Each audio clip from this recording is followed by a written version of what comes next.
मनोबुद्धि अहंकार चित्तानि नाहम् न च श्रोत्रजिह्वे न च घ्राणनेत्रे न च व्योमभूमि न तेजो न वायु चिदानन्दरूप शिवोऽहं शिवोऽहम्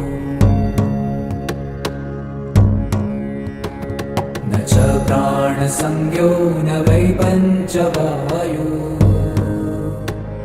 न वा सप्तधातु न वा पञ्चकोश न वा पाणिपादं न चोपस्थपायु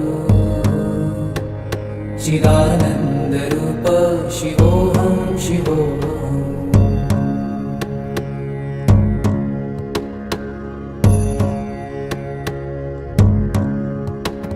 न मे द्वेषरागौ न मे लोभमोहौ मदो नैव मे नैव मात्सर्यभावः न धर्मो न चार्थो न कामो न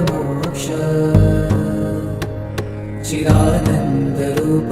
शिवोऽहं शिवोऽहम्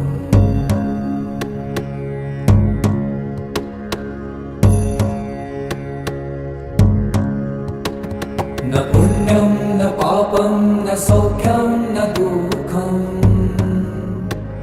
न मन्त्रो न तीर्थं न वेदा न यज्ञा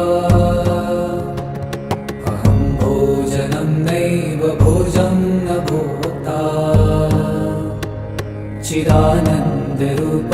शिवोऽहं शिवोऽहम्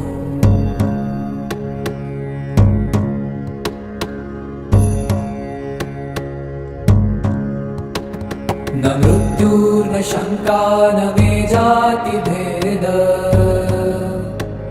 पिता नैव मे नैव माता न जन्म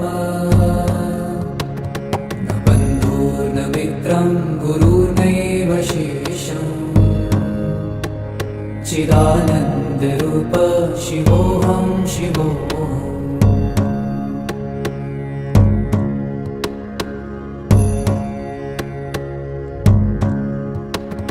अहं निर्विकल्पो निराकाररूपो विभूत्वाच सर्वत्र सर्वेन्द्रियाणाम् न चासङ्गतं नैव मुक्तिर्न मेय चिदानन्दरूप शिवोऽहं शिवोऽहम्